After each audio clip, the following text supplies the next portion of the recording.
गांव से दूर जंगल के किनारे पर एक वीरान झोपड़ी में एक लकड़हारा अपनी 3 छोटी बेटियों के साथ रहता था। वह गरीब था और उसके पास इतनी रकम नहीं थी कि गांव में घर बना सके। इसलिए उसने जंगल के किनारे पर बनी इस वीरान झोपड़ी को ही अपना घर बना लिया।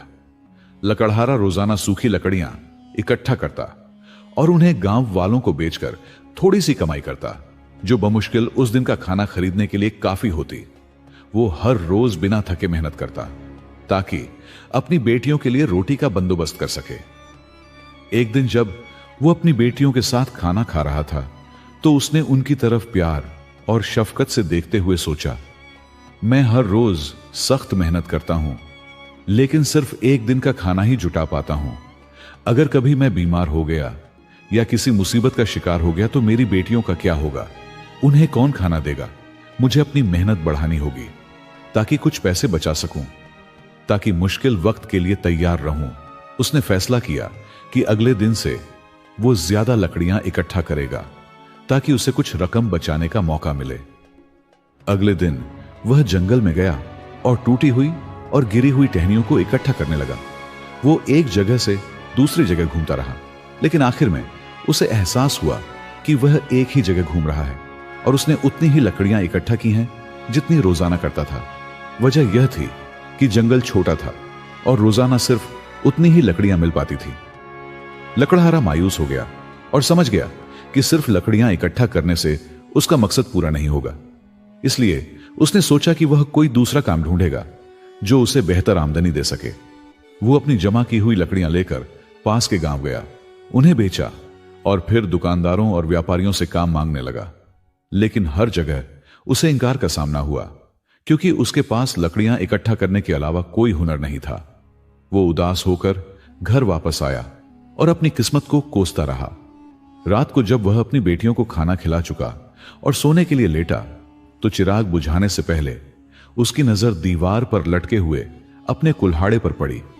यह कुल्हाड़ा उसने सिर्फ घर की ज़ैनत के लिए लटकाया हुआ था, क्योंकि वह कभी किसी पेड़ को नहीं काटता था।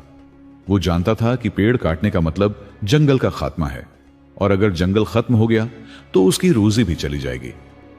इसके अलावा पेड़ काटने के बारे में कुछ और भी बातें सुन रखी थी जो उसे रोकती थी, और कदीम जमाने से यह अफवाहें गर्दिश कर रही थी कि जंगल किसी बेरहम अफरीद के जरे मुहाफिजत है जो दरख्त काटने या जंगल को नुकसान पहुंचाने वाले हर शख्स को बेदर्दी से हलाक कर देता है।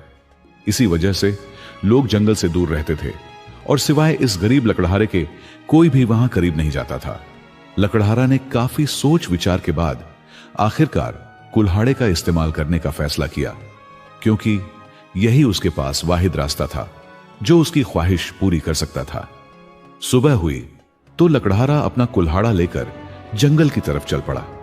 जब उसने पहली बार दरख्त काटने की कोशिश की तो अचानक उसकी नजर अपने पास लकड़ियों के एक गट्ठर पर पड़ी।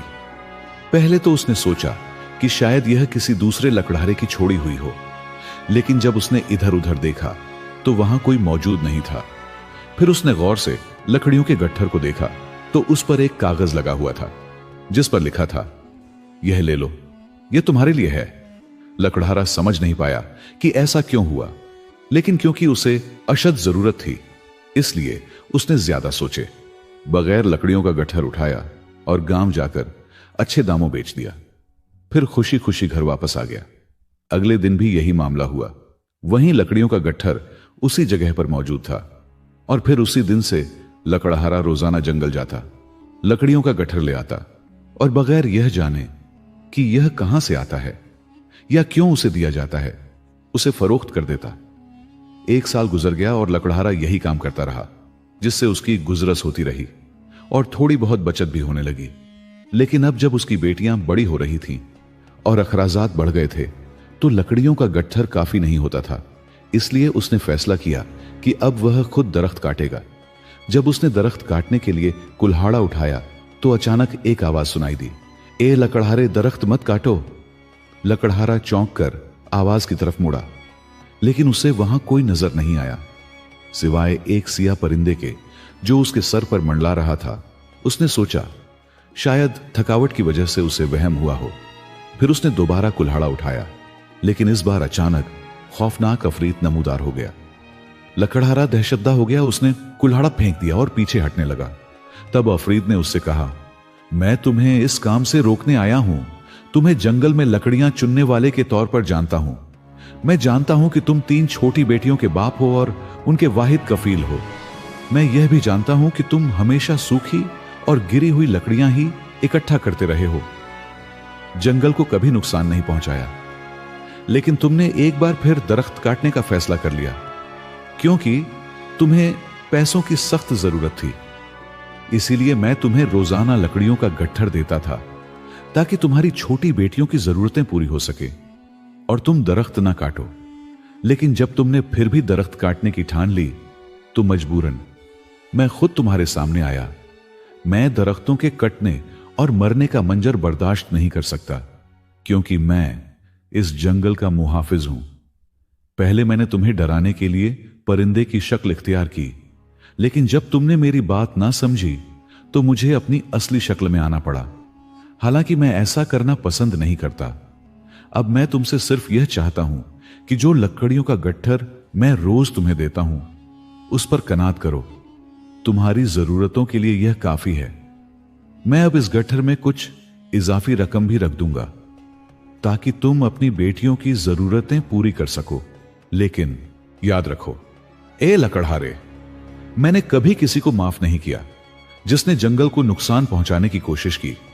तुम पहले शख्स हो जिसे मैंने माफ किया है और मदद की पेशकश की है, क्योंकि तुम एक नेक और मेहनती बाप हो।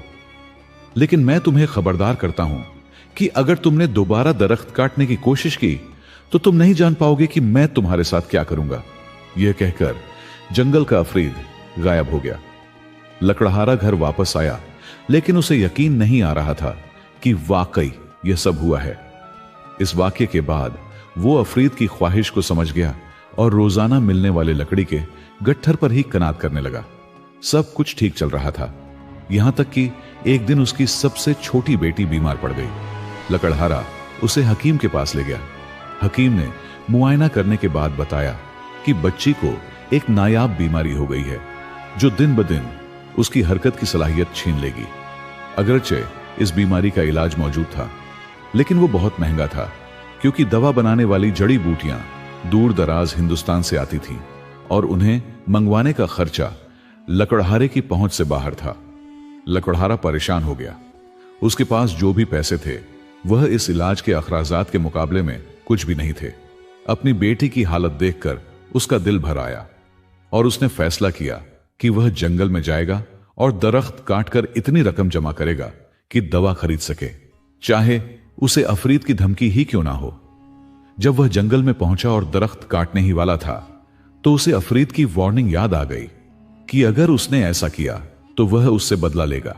फिर उसने अपनी बेटी की हालत के बारे में सोचा और एक दरख्त के नीचे बैठकर रोने लगा। बेबसी से अल्लाह को पुकारने लगा। अचानक दूर से जंगल का अफरीद नमूदार हुआ और उसे अपने पास बुलाया।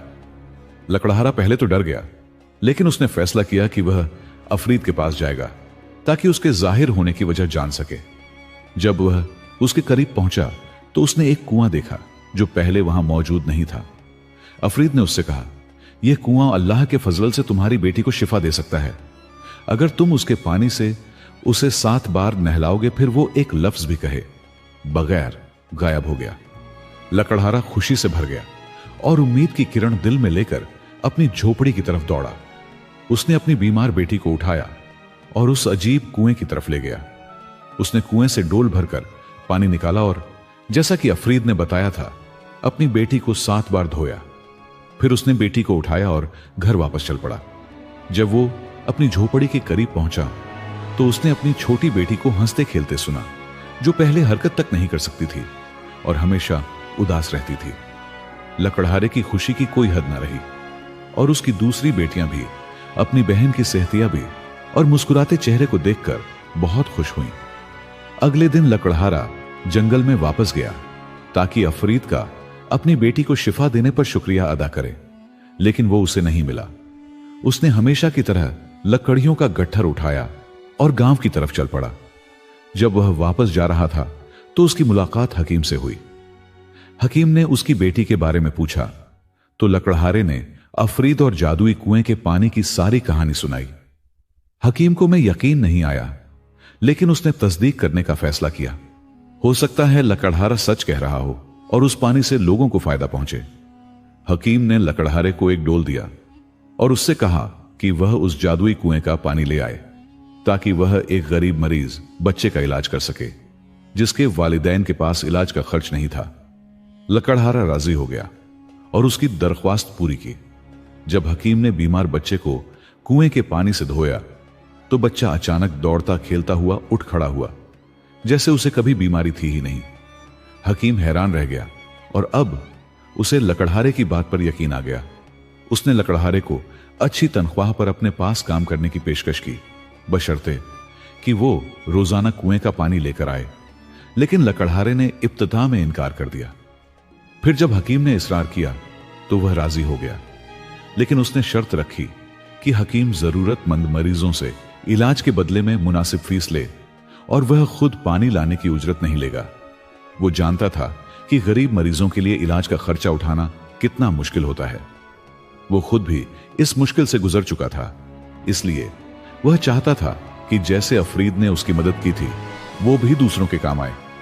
लकड़हारा हर रोज गांव जाते वक्त हकीम के लिए कुएं का पानी ले जाने लगा, लेकिन पानी का डोल और लकड़ियों का गट्ठर एक साथ उठाने के लिए उसे कुछ लकड़ियां कम लेनी पड़ती, जिसकी वजह से उसकी आमदनी में कमी हो जाती। वो अपनी बचत से उस कमी को पूरा करता रहा। यह सिलसिला चलता रहा, यहां तक कि एक दिन लकड़हारे की सारी बचत खत्म हो गई। अब वह समझ नहीं पा रहा था कि क्या करे। क्या वह हकीम को कुएं का पानी देना बंद कर दे या फिर अपनी बेटियों के रस्क को खतरे में डालकर पानी लाता रहे। उसने सोच विचार के बाद फैसला किया कि वह हकीम से कहेगा कि वह किसी लड़के को कुएं का रास्ता बता दे जो पानी लेकर आ सके। जब लड़के ने कुएं के पानी के मोजाती असरात देखे तो वह चालाकी से 2 डोल पानी लाने लगा, एक हकीम के लिए और दूसरा खुफिया दौर पर अमीर मरीजों को महंगे दामों बेचने लगा। लेकिन यह चालबाजी ज्यादा दिन ना चल सकी। एक दिन लड़का देखकर हैरान रह गया कि कुआं गायब हो चुका था, जैसे कभी था ही नहीं। वो दौड़ता हुआ हकीम के पास पहुंचा। हकीम ने लकड़हारे को बुलाया। जब वो आया तो हकीम ने कुएं के गायब होने की वजह पूछी। लकड़हारे ने कहा कि वह खुद नहीं जानता, लेकिन वो जंगल जाकर अफरीद से पूछने को तैयार है। वो जंगल गया और अफरीद का इंतजार किया, मगर वो ना आया। अगले दिन फिर कोशिश की, फिर भी कोई नतीजा नहीं निकला। 1 हफ्ते तक लगातार कोशिश करने के बाद भी अफरीद नहीं मिला। लकड़हारा मायूस होकर हकीम के पास लौटा। उस वक्त हकीम के घर के बाहर दूर दराज से आए हुए मरीजों का हुजूम था, जो उस मौजाती पानी की शिफा याविया की खबर सुनकर उम्मीद लेकर आए थे। लकड़हारा बेबसी महसूस कर रहा था। उसने एक आखिरी बार जंगल जाकर बुलंद आवाज से पुकारा, ए अफरीद, अगर तुम मेरी आवाज सुन रहे हो तो खुदा के नाम पर मुझे जवाब दो। अगर तुम मुझसे मिलना नहीं चाहते तो इन मासूम बच्चों, बूढ़ों और मजबूर मरीजों के लिए जाहिर हो जाओ। ये सब अल्लाह पर भरोसा करके हमारी तरफ उम्मीद लगाए बैठे हैं। मुझे ऐसा लग रहा है जैसे मैंने उन्हें धोखा दिया है। बराए करम मेरी मदद करो। लकड़हारे की पुकार खत्म होते ही अफरीद यकायक नमूदार हुआ और बोला, ए नेक लकड़हारे, मैंने कुएं को गायब करने का फैसला तब किया जब तुम्हारे मुकर्रर करदा लड़के ने इस मुकद्दस पानी को माल बनाया और गरीबों का इस्तेहल करके दौलत कमाने लगा। मगर मैं जानता था कि तुमने कभी पानी के बदले पैसे नहीं लिए और ना ही हकीम ने मरीजों से ज्यादा रकम वसूल की।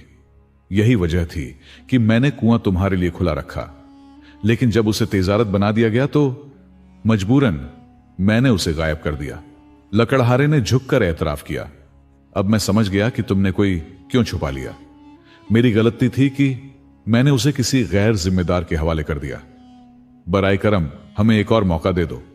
अफरीद ने तवकुफ किया, फिर गरजदार आवाज में कहा, तुम्हारी नेकी की वजह से मैं कुआं वापस करता हूं, लेकिन अब सिर्फ तुम ही इससे पानी निकाल सकोगे।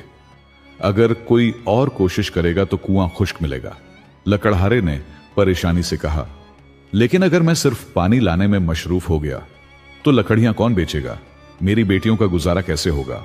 अफरीद मुस्कुराया, जैसे मैंने तुम्हें लकड़ियों के गट्ठर दिए थे, वैसे ही तुम्हारी तमाम जरूरतें पूरी करूंगा। अब जाओ और हकीम से कहो, गरीबों से इलाज के पैसे ना लें, सिर्फ अमीरों और ताजरों से माकूल मुआवजा वसूल करें। तुम दोनों अपनी जरूरत के मुताबिक रकम रख लो, बाकी गरीबों पर खर्च कर देना। लकड़हारा खुशी से चिल्लाया, तुमने हमेशा मेरी मदद की है अफरीद, मैं तुम्हारा शुक्रगुजार हूं। कहानी का इख्तिताम। उस दिन के बाद से गांव की काया पलट गई। लकड़हारा और हकीम के मुश्तका इदामात से हर हफ्ते दरख्त लगाए जाने लगे, साफ पानी की नहरें खोदी गई। अमीरों के एहतियात से गरीबों के लिए मुफ्त इलाज होने लगा। लकड़हारा वापस खावत के नाम से मशहूर हुआ। उसकी बेटियां बड़ी होकर सामाजिक खिदमत में मशरूफ हो गईं और कुएं का मौजा चोर कई बार छुपकर पानी निकालने आए, मगर हर बार कुआं खाली मिलता रहा। यह मौजा सिर्फ नेक नियत लोगों के लिए था। आखिरकार वो गांव जो कभी वीरान था अब खुशहाली की मिसाल बन गया, और यह सब एक लकड़हारे की ईमानदारी, एक अफरीद की रहमत और एक कुएं के मौजे की बदौलत मुमकिन हुआ। दोस्तों, यह कहानी आपको कैसी लगी? कमेंट्स में अपनी राय का इजहार जरूर कीजिएगा और हमारे चैनल को सब्सक्राइब जरूर कीजिएगा। वीडियो देखने का बहुत बहुत शुक्रिया प्यारे दोस्तों।